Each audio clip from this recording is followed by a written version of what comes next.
네, 안녕하세요. 오늘도 이지 선생님입니다. 오늘도 역시나 세상에서 가장 쉽고 재미있는 영어 수업을 진행해 보도록 하겠습니다. 자, 이번 시간에는요, 언제나 그랬듯이 우리 자주 쓰는 단어 5가지에 대해서 한번 배워보려고 하고요. 이번 시간은 경제랑 관련된 단어도 조금 있어요. 제가 거기서 뭐랄까요, 영어 수업은 아니지만 우리 모두 상식적으로 알아주면 좋은 경제 상식도 좀 이야기를 해드리려고 합니다. 자, 바로 한번 시작해 보도록 하겠습니다. 자, 첫 번째 단어는요, FUND라고 되어 있어요. 우리가 평소에 이렇게 이야기하죠. 증권사 가서 펀드 가입했다. 이런 이야기 하죠. 그때 쓰는 펀드라는 표현 한번 알아보려고 합니다. 영어로는요, fund라고 해요. 네, F 발음만 좀 F 발음처럼 내주시면 되겠죠? 한번 따라해 볼게요. fund. 네, 아주 좋습니다. 그래서 이 펀드라는 게 우리나라 사람들이 증권사 가서 펀드 많이 가입하는데 펀드를 펀드라고 불렀지? 이 펀드가 뭘지에 대해서 자세히 생각해 보신 분들은 없을 거예요. 우선 첫 번째로 우리가 증권사 가서 가입하는 그 펀드는요, 우리가 흔히 말하는 펀드는 사람들이 어떤 목적을 위해서 돈을 많이 모아서 어떤 데 투자를 하는 걸 펀드라고 해요. 그러니까 여러분들이 어떤 상품에 펀드를 가입하시면, A라는 상품에 펀드를 가입하시면 그 A라는 상품에 가입한 사람들의 돈을 한 사람이 1,000만 원 내면 다른 사람들 돈 이렇게 모으면 사람들이 엄청 많으면 그게 수십억이 되겠죠. 그 수십억을 펀드 매니저라고 하는 사람, 그러니까 개인이 혼자서 주식에 투자하고 하기에 잘 모르니까요. 우린 시간도 없고 대신 펀드 매니저라는 사람한테 맡겨서 그 사람이 그걸 운용을 하고 거기서 수익이 나면 일부의 수수료를 떼고 사람들한테 돌려주는 걸 바로 우리가 알고 있는 펀드예요. 근데 펀드가 그 뜻 말고도 다른 뜻들이 있는데 그건 좀 뒤에서 설명을 드리고요. 우선 우리가 알고 있는 펀드를 통해서 사람들이 이런 얘기도 하죠. 제가 첫 번째 줄에 써놨는데 안 읽어놨었네요. 저 친구 베트남 펀드로 돈을 많이 벌었대. 이런 얘기도 한다고 합니다. 그렇죠. 한창 베트남 펀드가 수익률이 엄청 좋았던 적이 있죠. 지금도 수익률이 그만큼 좋은지 모르겠는데 예전에 중국 펀드가 한번 중국이 한창 클 때 정말 수익률이 엄청 좋았었죠. 저희 어머니가 그래서 그 소식을 듣고 부랴부랴 중국 펀드에 가입을 딱 하셨었는데 꼭직점에서 이제 가입하셔서 중국 펀드를 통해서 굉장히 많은 손실을 보셨던 기억이 납니다. 네, 그래서 이 펀드로 조성된 자금을 운영하는 사람들을 우리는 한국말로 펀드 매니저라고 하는데 영어도 비슷합니다. 영어는요, fund manager라고 이야기를 해요. 이 manager 하면 우리 배웠었습니다. 맞아요. 어떤 가게라든지 어떤 매장, 백화점이라든지 이런 거 관리하는 사람, 경영하는 사람들을 manager라고 하고 펀드를 관리하는 사람이기 때문에 fund manager라고 쓴 것만 좀 알아두시면 될 것 같고요. 제가 그 밑에다가 social funding 그리고 crowd funding이라는 걸 가지고 왔는데요. 이 fund가 아까 말씀드렸죠. 돈을 모으는 거예요. 돈을 모으는데 뒤에 ing 하면 funding이라고도 많이 써요. ing 써서 돈을 모으는 행위 그 자체를 이제 말하는 거죠. funding이라고요. 그래서 social funding 하면 social funding이라는 말 들어본 적 꽤나 있으실 거예요. 소셜 펀딩 뭐냐면요. 이 소셜 펀딩이라는 게 어떤 목적을 가지고 사람들의 기부를 받는 게 대부분이에요. 예를 들면 그런 거죠. 저기 TV 같은 데 나와서 어떤 안타까운 사연 그리고 안 좋은 환경에 있는 사람들이 좀 도와주자라고 이야기하면 그렇죠. 개인별로 각자 돈을 좀 보낸다라든지 아니면 어떤 일 때문에 어떤 예를 들면 독도는 우리 땅이다. 아니면 지금 요새 가치 펀딩이라는 프로그램을 하고 있는 것 같은데 거기서 하는 것처럼 어떤 목적을 위해서 자 사회적으로 돈을 1억을 모읍시다 해서 1억을 모으는 걸 딱 게시를 하면 사람들이 본인의 신념에 따라서 기부도 하고 후원도 해서 그 1억을 채우는 것 그런 것들을 social funding이라고 합니다. 이 social 하면 몇 번 나왔었는데 사회적인이에요. 사회적인 이슈 하면 social issue라고 하고요. social funding 하면 제가 방금 말씀드린 거고 또 이 social funding이랑 거의 똑같은 말로 쓰이는 게 바로 crowd funding이에요. crowd 하면요. 군중을 말하는 거예요. 사람들 웅성웅성 모여 있는 걸 crowd라고 하는데 crowd funding 하면 개인이 할 수 없는 일들을 사람들이 웅성웅성 여러 명이 모여서 어떤 목적을 달성하는 것, crowd funding이라고 합니다. 그래서 요새 언론 매체에서도 많이 나오고 젊은 친구들도 많이 쓰고 하는 단어 social funding, crowd funding 알아두시면 정말 좋을 것 같아요. 어떤 목적을 위해서 사람들이 돈을 모으는 거예요. 물론 대부분 기부하지만 기부하지 않고 이 social funding이나 crowd funding 통해서 어떤 회사를 후원한다든지 후원해서 나는 수익금을 얻는다든지 하는 형태들도 물론 있습니다. 네. 그리고 그 밑에는요. 제가 IMF라는 거 가지고 왔어요. 우리 IMF 딱 들으면 네. 무섭다는 생각만 드시죠? 저도 이제 예전에 아주 어릴 때, IMF가 한번, 우리나라를 휩쓸고 왔을 때, 어렸었는데, 뭐 엄청 어리지도 않았었어요. 근데, 그때 기억이 저도 아직도, 가슴 쿵쾅쿵쾅 거리는 그런 기억이 있고요.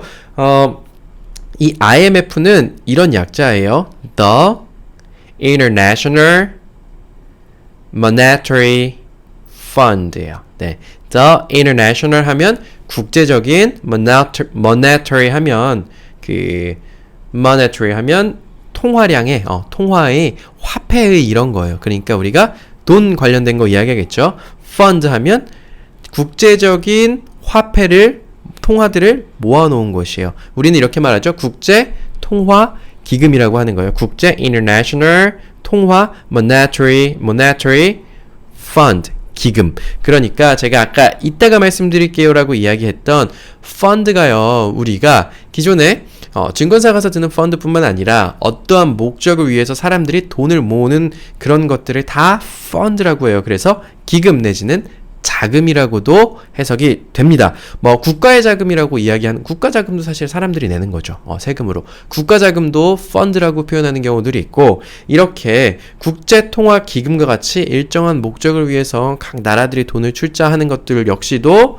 네. 펀드라고 한다 좀 알아두시면 될 것 같고요. 오늘은 조금 더 여러분이랑 수다를 좀 떨어볼게요. 제가 이거 친절한 대학 하기 전에 다른 채널을 잠깐 작년에 했었던 게 있는데 그것 때문에 제가 IMF에 대해서 좀 심각하게 공부를 했던 적이 있습니다. IMF가 우선 사람들이 이러다가 경제가 안 좋아서 IMF 오는 거 아니야? 라고 이야기하는데 우리나라 경제가 아무리 안 좋아지언정 IMF는 다시 오지 않습니다. 왜냐하면 우리나라 충분하게 외환 보유고를 가지고 있고 또 뭐 이러면 일본, 중국 그리고 유럽의 어느 나라 이런 외환 보유를 하고 있는 나라들이랑 우리가 협정을 맺어놨어요. 외화가 부족하면 일정량의 외화를 서로 차관해주는 걸로 협정을 맺어놔서 더 이상 IMF를 올 일은 앞으로 아예 없습니다. 아예 없고요. 다만 예전에 IMF는 왜 왔었느냐면요. 우리나라가 그렇게 급속도로 발전해 본 적이 없었고 국가에서도 그만큼 통제할 수 있는 능력이 별로 없었어요. 특히나 우리가 그 당시에 국민소득 1만 불 몇천 불이었다 1만 불로 가는 거 얼마나 의미 있는 일입니까? 그래서 당시 대통령이 1만 불을 꼭 유지해야 된다 해서 우리나라랑 달러의 교환 비율 있죠? 환율을 원화 강세. 우리나라 돈이 더 비싸게 시장에서 유통될 수 있도록 계속 유지를 하려고 그동안 가지고 있던 돈들을 계속 썼어요. 그리고 그 당시에 이제 OECD 가입이라는 아주 큰 그런 게 있었기 때문에 OECD 가입과 우리 소득 1만 불 달성 때문에 외화 보유고를 계속 쓰다가 뭐 여기저기서 연쇄로 부도나고 그동안 부실했던 것들이 막 터지는 거죠. 그래서 외부에서 너네 국가 부도나기 전에 우리가 IMF니까 돈 빌려줄게. 라고 해서 들어와서 돈을 빌려주려고 했는데 그 조건이 굉장히 이거는 이제 굴복 우리나라가 그죠 전쟁이 아니라 그냥 자본에 굴복해버리는 상황이라서 당시에 우리나라 많은 사람들이 반대도 하고 또 뭐 여차저차 얘기가 많았지만 그때 국제 신용평가사라는 사람들이 와가지고 우리나라 신용등급을 아예 이거 사면 너희 망해. 이거 한국에서 발행한 채권 국채 사면 너네 망해라고 우리나라 신용등급을 완전 떨어뜨려 버립니다. 그러니까 기존에 얼마 있지도 않던 또 외화 투자자들의 자금이 쫙 빠져나가죠. 네, 그래서 그때 이제 우리나라는 이제 정말 망할 것 같으니까 어쩔 수 없이 IMF를 받아들였고 IMF에서 참 많은 조건들을 걸었습니다. 사람들한테 뭐 잘 알려져 있지는 않지만요. 어쨌든 그때 정말 많은 조항들이 있어가지고 여전히 우리나라는 우리나라 사람들 사실 똑똑하잖아요. 똑똑하고 되게 인재들이 많은데도 우리나라 금융권들이 발달을 잘 못했죠. 예를 들면 홍콩이나 싱가포르 같은 경우는 금융산업이 굉장히 발달해서 다른 나라에 투자도 정말 많이 하고 세계적인 은행들도 가지고 있지만 우리나라 은행들은 그렇지 못하죠. 우리나라 한국에서만 대부분 다 비즈니스를 하고 또 우리나라에서 제일 잘 나가고 큰 기업이 삼성전자인데 이 삼성전자의 지분의 52%를 외국인이 가지고 있습니다. 그러니까 우리나라의 삼성전자에 열심히 돈 벌면 삼성전자의 주인이 누구죠? 이건희 회장인가요? 아니 이재용 부회장인가요? 아니죠. 그 삼성전자 주식을 가지고 있는 주주들인데요. 52%를 외국인이 가지고 있어요. 그러니까 이게 정말 우리나라 기업인가 물어봐도 사실 답을 할 수 없죠. 근데 그 외국인들이 그렇게 많은 주식을 가질 수 있었던 건 당시에 우리나라 주가 엄청 곤두박질치게 만들어 놓고 또 IMF 들어오면서 자자자 이렇게 되어버린 거예요. 그래서 우리나라에 정말 많은 외국인 자본들이 들어와 있고 그 IMF 이후에도 우리나라 발전을 정말 많이 했지만 참 외국인들한테 그 선진국들한테 자유로울 수 없다. 이게 이제 보통 IMF에서 쓰는 그렇죠. 국제통화기금이라고 해서 원래 목적은 자유롭게 무역하고 또 발전 안 된 국가들 도와주는 그런 좀 형식인데 이 IMF가 이런 식으로 똑똑똑똑 그 당시 아시아에서 국가들이 막 발전하니까 그런 식으로 좀 영향을 많이 미쳤었던 거라는 걸 좀 알고 있고요. 뒷장으로 한번 넘어가 볼게요.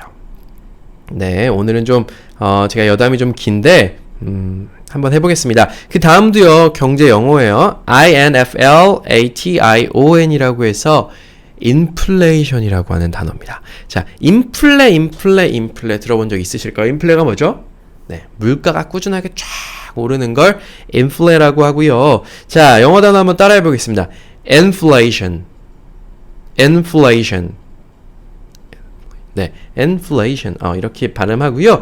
우리나라에서도 그냥 inflation을 infle라고 번역하는 경우가 많고 이 inflation 같은 경우는 보통 경제 용어이기 때문에 영어를 그냥 그대로 가져다 쓰는데 자 제가 뜻의 초록색에다가는 통화 팽창 내지는 물가 상승률 정도로 써놨는데 그 밑에는 물가가 꾸준히 오르는 현상이라고 써놨어요. 자 여러분 그냥 인플레이션 이거는 정말 뉴스에도 많이 나오고 요거 인플레이션은 살면서 꼭 알아야 되는 단어 중에 하나인 것 같아요. 그냥 물가가 꾸준히 축축축 오르는 걸 인플레이션이라고 생각하시면 될 것 같아요.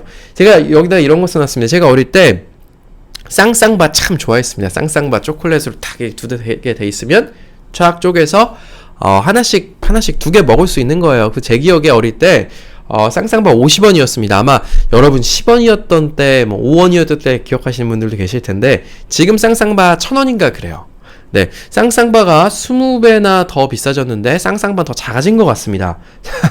왜 그러죠? 시간이 흐르면서 물가가 점점 상승했기 때문이에요. 시간이 흐르면 자연스럽게 물가가 상승하는데 물가는 왜 상승할까요? 이런 생각 해본 적 있어요? 물가는 왜 상승하죠? 쌍쌍바가 20배나 가치 있어졌을까요? 예전보다? 네, 이렇게 생각하시면 돼요. 이거는 이렇게 생각하시면 돼요. 이 전 세상에 있는 요 모든 물건들 우리가 실물 자산이라고 하는데 눈에 보이는 돈 말고 뭐 컵, 마이크, 컴퓨터, 카메라 뭐든 그리고 제가 있는 이 뭐 건물, 빌딩, 부동산 이런 모든 실물 자산은 이제 돈으로 다 평가할 수 있겠죠. 근데 실물 자산은 그대로인데 돈이 계속 늘어나면 어떻게 될까요? 네, 이 컵을 예전에 100원 주고 살 수 있었는데 돈이 계속 늘어나니까 그 실물 자산의 가치는 점점 올라갑니다. 돈의 가치는 점점 떨어지고요. 예를 들면 예전에 여러분 100만원 월급을 받으면 100만원 가지고 엄청 잘 살 수 있었죠. 네, 쌍쌍바 50원 주고 사먹고 집 월세 5만원만 내도 되는데 지금 100만원 가지고는 도저히 살 수가 없습니다. 그만큼 실물 가치는 올라가고 돈의 가치는 떨어졌습니다. 그 이유는 제가 세 번째 줄에 써놨는데요. money supply라고 하는 게 있어요. supply는 공급하다예요. supply 공급하다라는 뜻인데 money 돈을 supply 공급하게 됩니다. 국가에서는요. 그리고 전 각 세계별로 계속 국가에서 통화량을 계속 늘려요. 그 말인즉슨 돈을 계속 찍어내서 시장에 푼다는 말입니다. 그렇게 되면 자연스럽게 실물 가치가 올라가고요. 여러분 유튜브에서 경제 관련 채널을 보시는지 모르겠지만 전문가들이 하나같이 하는 소리는 이거예요. 돈을 그냥 가지고만 있으면 손해다. 왜냐면 지금 예전에 미국 정부에서 돈을 엄청나게 찍어냈었어요. 2008년 경제 금융위기 이후에. 그래서 그 돈이 세계를 휩쓸면서 부동산 가격이 엄청나게 올랐고 미국 부동산 값, 한국, 중국, 뭐 뉴질랜드, 호주, 유럽 할 것 없이 전 세계 부동산 값이 엄청나게 올랐습니다. 그리고 또 증시도 엄청 올랐었죠. 우리나라 지금 증시 한 2000선 정도 있는 것 같은데 2500, 2600까지 역사상 가장 높은 기록을 하기도 했어요. 그게 우리나라 경제가 좋아서 그랬던 게 아니고 실제로 시장에 돈이 엄청나게 풀려 있었기 때문이고요. 미국에서 지금 돈을 좀 걷어들이고 있는 단계이긴 하지만 어쨌든 돈을 계속해서 전 세계 각국에서 돈을 계속 찍어내고 있기 때문에 돈을 그냥 가지고 있으면 쌍쌍바 1000원짜리가 내년에 1100원 되고 1200원 되고 계속 올라가는데 내가 가지고 있는 재산 1000원만 계속 들고 있으면 이 가치는 감소한다는 얘기를 그렇게 이야기하고 있는 것 같아요. 그래서 어쨌든 오늘은 좀 뭐 경제 수업 같이 돼버렸네요.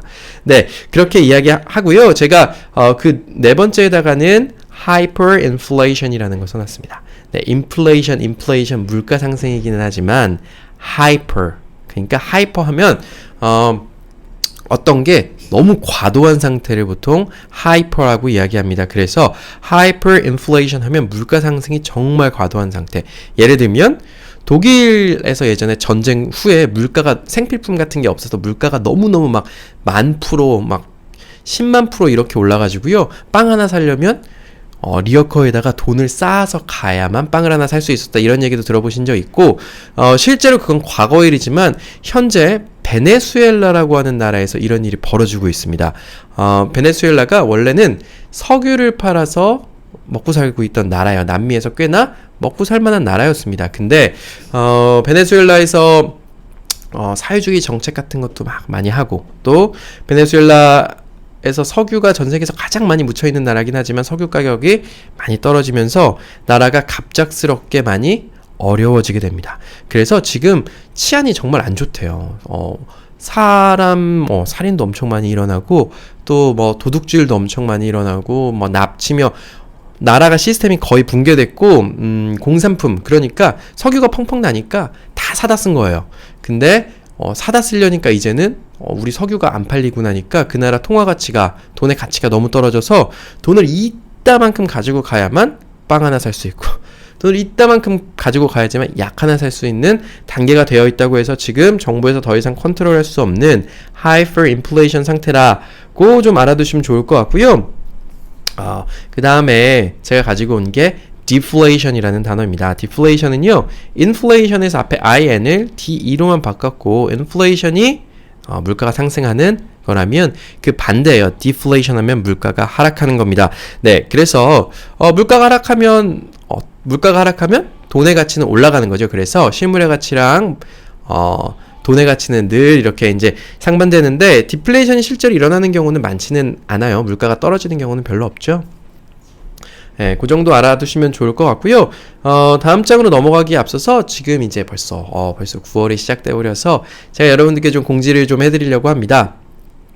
제가 늘 월 초랑 월 중간에 자율 수업료 그리고 저한테 후원해 줄 수 있는 계좌를 간략하게 공지를 드리는데요. 이번 달에도 아래와 같이 공지를 드리려고 하고요. 8월 달에도 정말 많은 분들께서 저를 이제 후원해 주시고 자율 수업료를 참여를 해 주셨는데 제가 사실 한 분 한 분 찾아뵙고 인사드리는 게 맞는데 그러지 못하는 점 좀 양해를 부탁드리고요. 그리고 작은 금액이라고 또 정성스럽게 저한테 보내주신 점 정말 감사드리고 또 다시 한번 좀 드린다고 말씀을 좀 드리고 싶습니다. 그리고 제가 여러분들께 이렇게 후원 받으면서 또 자율수업료 받으면서 그냥 막 수업하면 안 되겠죠. 제가 목표가 좀 있어요. 뭐냐면 지금 인터넷에서 보면 인터넷으로 우리 매달 막 10만 원에 가까운 돈 내고 결제하면서 공부하는 친구들도 있고요. 한꺼번에 비싼 돈 내고 공부하는 어린 친구들도 있어요. 근데 그 친구들이 나중에 친절한 대학에 진도 많이 나가면 그 친구들로 다 쭉 끌어들일 수 있을 것 같다는 생각이 들어서 돈 안 내고 그리고 무료로 영어 공부를 좀 할 수 있도록 그 쪽에서 나오는 강의보다 더 좋은 퀄리티 또 영어 쓰고 있네요. 더 좋은 질의 강의를 제공할 수 있도록 노력을 하려고 하고요. 이번 달 역시도 9월달 역시도 열심히 한번 해보려고 하고 자, 그 다음 단어로 한번 넘어가 볼게요. 자, 벌써 세 번째 단어까지 벌써가 아니죠. 이제야 세 번째 단어에 왔는데 세 번째 단어 오는 데까지 정말 많은 이야기가 있었죠. 사실 제가 하고 싶은 얘기가 좀 더 많았는데 많이 뚝뚝뚝 따른 거고요. 세 번째 단어부터는 그렇게 많이 단어가 있지는 않아요. 자, assist라는 단어고요. 이 단어를 한국말로 하면 assist예요. 자, assist 들어본 적 있으십니까? assist 언제 들어봤죠? 아, 맞아요. 제가 첫 번째 줄에 써놨는데, 자, 손흥민 선수 한 골을 넣고 한 개의 어시스트를 기록했습니다. 라고 이야기를 합니다. 네, 이 assist라는 게요, assist라고 하면 무언가를 돕다라는 뜻이에요. 한번 따라해볼까요? assist. 네, 아주 좋습니다. 그래서 축구하는데 이런 거예요. 축구가 골은 쉽죠. 제가 헤딩으로 빡 해서 공이 골대 빡 들어가면 제가 골을 넣은 겁니다. 근데 제가 다른 사람이 골을 넣을 수 있도록 도울 수 있습니다. 그래서 막 패스 와서 제가 뻥 찼는데 한 번에 다른 사람이 팍 차서 들어가면 그 전에 찬 사람이 바로 어시스트를 한 게 돼요. 가장 골을 넣는데 결정적으로 도움 패스를 한 사람에게 어시스트를 줍니다. 네, 돕다는 건데, 그래서 우리가 이 어시스트 뒤에다가 ant라고 해서 뭐 요것도 돕다라고 하는 동사를 돕는 사람이라는 명사로 만들어준 건데, assistant라고 해서 두 번째 줄에 있는 거 assistant라는 말 많이 써요. assistant라고 많이 쓰는데, 이거는 영어로 한국말로 번역하면 조수 내지는 보조하는 사람에 가깝다고 보시면 돼요. 보조원. 이렇게 이야기를 할 수 있을 것 같고요. 우리 돕다라고 하는 유명한 단어 하나 배운 거 있습니다. 돕다 뭐가 있죠? 네, help라는 단어가 있습니다. 네, 돕다라는 단어가 help도 있고 assist도 있는데 뭐가 다른가요? 네, 여러분 뭐가 다를까요? 네, 뭐가 다르냐면요, help라고 하는 거는요, 그냥 돕다는 거예요. 예를 들면 물에 빠진 사람을 돕다. 어디 안타까운 사연에 처한 사람을 돕다. 그리고 당신이 이사하는 것을 돕다. 수업하는 것을 돕다와 같이 더 포괄적인 범위의 돕다인데요. 이 assist는요, 그 골을 넣는 것과 마찬가지예요. 골을 넣는 사람을 주인공이라고 치면 이 주인공이 골을 넣는데 돕는 거예요. 그러니까 부가적으로 어떤 걸 서포트해주고 더 이렇게 더 도와주는 건데, 다른 사람 위험에 빠진 사람을 돕는 걸 어시스트라고 이야기 안 하거든요. 어떤 목적이 있어서 주인공이 가고 있는데 그 주인공 가는 걸 도와주는 걸 어시스트라고 합니다. 그렇기 때문에 help보다는 돕는 범주가 좀 적다라고 생각하시면 될 것 같아요. 그래서 그 마지막 줄을 보시면요, assistant manager라는 거 가지고 왔어요. 매니저 이제 뭐 다 아니까요. 우리가 예전에 회사 가면은 처음에 사원, 대리, 과장, 차장, 부장 이렇게 올라가요. 보통 대리를 assistant manager라고 해요. 매니저긴 매니저인데요, 보조 매니저인 거예요. 조수예요. 매니저 하는 사람보다 조수고요. assistant manager가 대리라고 치면 과장은 바로 매니저가 됩니다. 그래서 과장보다는 좀 낫는데, 과장이 하는 일을 도와줄 수 있는 정도 직급이다. assistant manager라고 이야기하고요. 그 옆에 제가 professor라는 거 써놨는데, professor 하면 교수예요. 그래서 assistant professor 하면 교수는 교수인데 교수보다 낮은 사람이겠죠. 원래 교수를 하는 걸, 정교수가 하는 걸 도와주는 사람, 조교수다 정도로 알아두시면 될 것 같습니다. 네 번째 단어로 넘어가 볼게요. 네 번째 단어는요, detail 이고요. 영어로는 detail이라고 읽습니다. 자, 디테일, 우리 디테일 영어 시간에 한번 배웠던 적 있습니다. 자, 한번 따라해 볼까요? detail. 아주 좋습니다. 그래서 디테일 하면 어떤 것들 세부 사항이라는 뜻으로 쓰이고 있어요. 사전에 보면 세부 사항이라고 나와 있지만 보통은 세세하고 자세한 것들을 이야기할 때 detail이라고 이야기해요. 우리 뭐 실제로 봤을 때 저기 정보가 참 디테일해. 저기 친절한 대학 가면 영어 수업을 아주 디테일한 것까지 세세하게 잘 알려줘. 이런 이야기 할 때 detail 쓰고 생활에서도 정말 많이 쓰이고 있습니다. 자, 근데 여러분 이거 주의하실 게, 제가 두 번째 줄에다가 비교라고 써놨죠. 자, 이거랑 한번 비교해 보셔야 돼요. 어떤 거냐면요, retail 이라고 써서 retail 이라는 단어가 있습니다. retail. 어쩌고 저쩌고 리테일이라고 하는 회사 이름들도 참 많아요. retail 하면 소매예요. 소매. 조금씩 파는 데를 retail이라고 이야기하고요. retail이랑 detail이랑 둘 다 tail 들어가지만 뜻이 완전히 다릅니다. detail은 세세하고 상세한 거 말할 때 detail, retail은요 소매 이야기할 때 retail이라고 이야기합니다. 그래서 이 detail 같은 경우는요 우리가 그냥 진짜 디테일만 써요. 다른 단어들 별로 없어서 제가 문장 가지고 왔습니다. I want details. I want details. 나는 details. 나는 세세한 것들을 원해. 세부 사항들을 원해. 언제 쓸 수 있죠? 맞아요. 누군가 대충 얼렁뚱땅 넘어갑니다. 너 그거 안 한 것 같은데 너 좀 자세히 얘기해봐. 나 자세히 얘기 듣고 싶어. 자세히 얘기해봐. 이야기할 때 I want details. 이렇게 이야기하면 됩니다. 아주 쉽죠? I want. 나는 원합니다. 뭐를요? details. 세세하고 세부적인 사항들 details 원합니다. 그리고 그 밑에요. focus on the details 라고 있어요. 자, focus 하면 우리 사진 찍을 때 포커스 맞추다 해서 제가 가르쳐드렸죠. 어떤데 초점을 맞추다, 집중하다인데요. focus on 어떤데 집중합니다.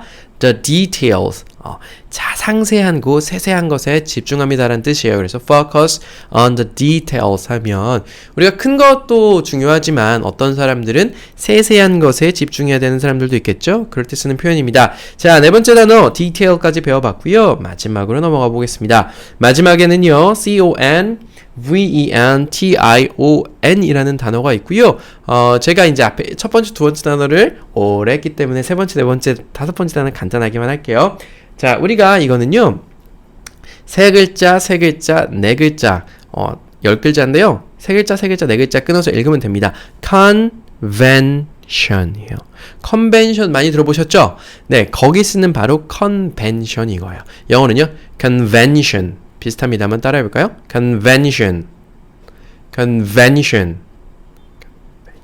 네, 아주 좋습니다. 그래서 실제로 컨벤션은요. 컨벤션이 뭐 같아요? 뭐 같으십니까?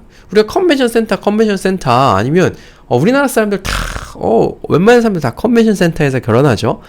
결혼식 그렇게 하는 컨벤션 센터 도대체 뭐 하는 곳일까?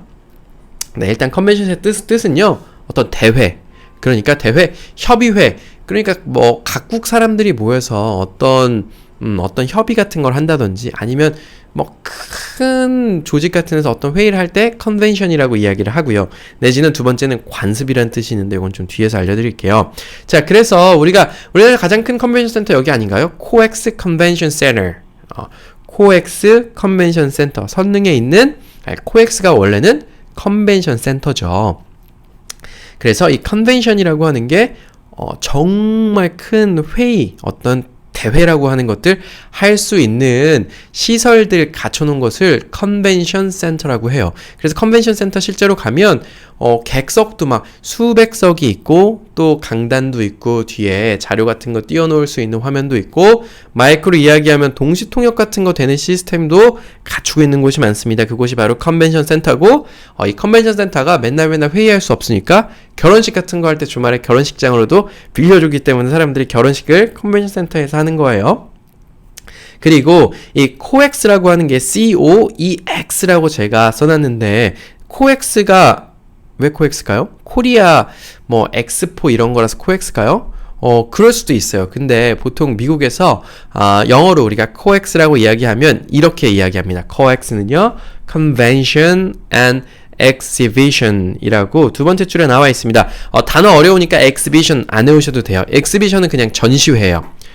컨벤션은요 아까 회의였죠. 그러니까 우리 코엑스 같은 데 가면 코엑스나 일산의 킨텍스 같은 데 가면요 모터쇼 같은 자동차 전시회도 하고 뭐 방송 음향 전시회도 하고 또 가구 박람회 같은 것도 합니다. 뭐 아이들 보면 아이들 용품 박람회도 하고요. 결혼 박람회도 하고 이런 것들 전시회 할 수 있도록 세팅되어 있는 장소도 컨벤션 센터 안에 있죠. 왜냐면 코엑스 안에 있죠. 왜냐면 코엑스에서 컨벤션 회의도 하고요. 엑시비션 전시회도 하기 때문입니다. 네, 여기까지고요.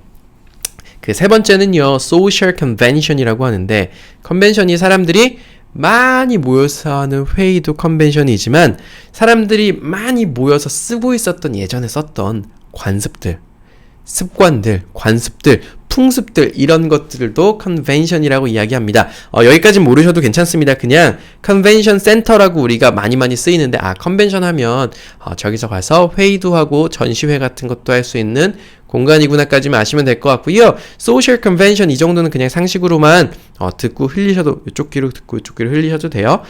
social 자꾸 나오죠. 사회적인 convention 관습.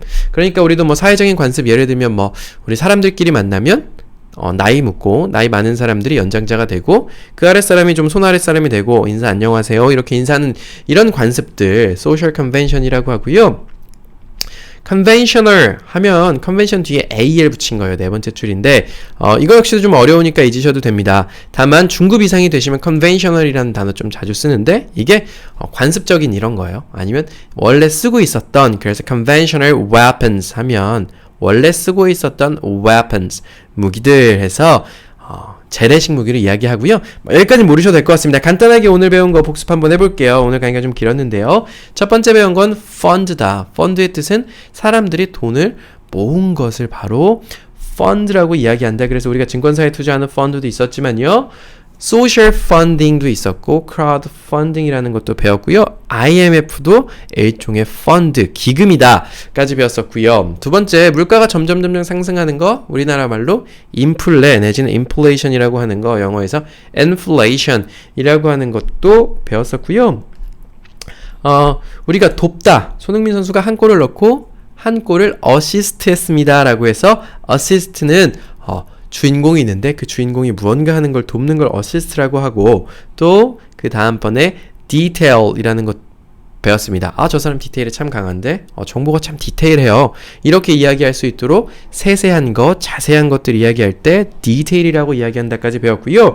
마지막으로 컨벤션 센터는 회의하고 전시회 같은 거 하는 곳이다 까지 배웠습니다. 자, 여러분 이 경제 이야기 같은 거 있잖아요. 저도 이런 데 좀 관심이 많아서 실제로 제가 이제 경영학과 출신이기도 하고 경제를 공부를 좀 하기도 했었어요. 예전에 대학생 때. 그래서 이런 거 관심 있으시면 제가 아주 재미있게 잘 다룰 수 있을 것 같은데 관심 있으시면 좀 댓글 남겨주시면 제가 나중에 한번 지루하지 않게 쉽게 경제 상황이라든지 이런 거 좀 여러분들이랑 나누는 시간이 있었으면 좋을 것 같네요. 여러분 오늘도 복습하시고 내일도 복습하는 하루 되셨으면 좋겠습니다. 저는 여기까지 할게요. 여러분 오늘도 감사합니다.